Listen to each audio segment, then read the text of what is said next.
Tomaž Kavčič, državni prvak v reliju. Kako je sploh prišlo do ljubezni z relijem? Že z osebnimi avtomobili sem se rad vozil precej hitro, tudi prej sem imel enduro motorje in zmeraj sem bil nekako povezan z benzinom in z dodajanjem plina. No, vse skupaj se je potem nekako začelo, ko sem se prijavil na Petrolov izbor za voznika njihovega Seicenta. Tja sicer nisem bil izbran, ampak sem vseeno v svoji prvi sezoni pobral naslov novinca in naslov državnega prvaka v pokalu Seicento.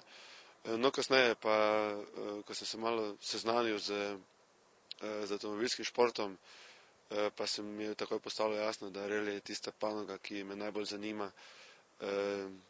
Dirke so zelo dolge, po nepredvidljivih cestah in so me zaradi tega najbolj privlačile.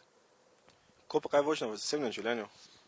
V zasebnem življenju sem, predvsem odkar dirkam, precej umirjen voznik. Ne pretiravam s hitrostjo. Na avtocesti se že peljem malo hitreje, ampak v naseljih pa se redko peljem precej nad omejitvijo.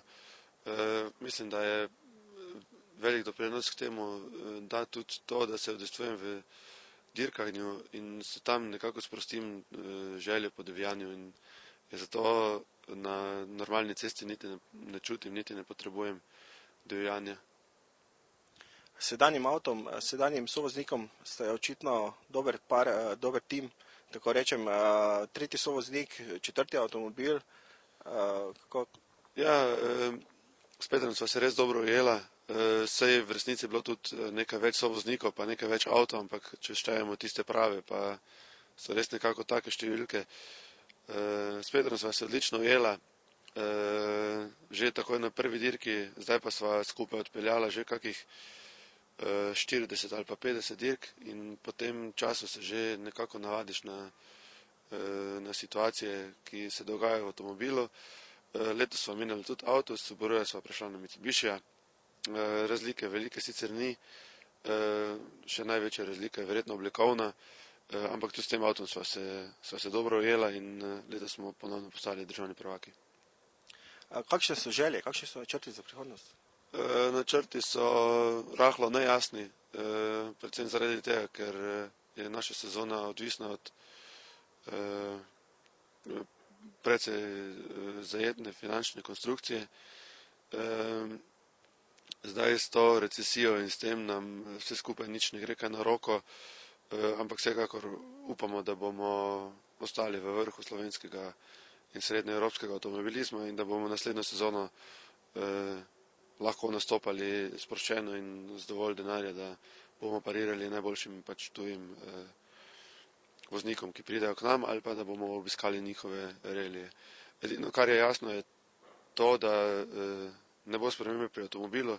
Mitsubishi Evo 9 je še vedno aktualen avtomobil, čeprav je zunaj tudi desetka, pa je na vseh relijih, na katerih so nastopili sedaj, jasno, da je ta avto počasnejši od devetke, zato avtomobila vsekakor ne bomo menjavali.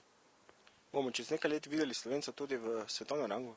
Mogoče ga bomo čez 10 let videli, dejstvo pa je, da je za to potreben planski pristop k razvoju dirkača, ki ga moramo opaziti že nekje pri 16 letih njegove starosti, potem pa vse 4 leta vlagati sredstva v njegov razvoj.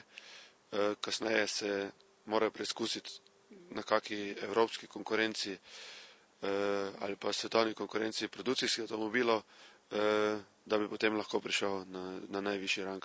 Možnost je, ampak ne pripisujem ravno velikih procentov. Hvala.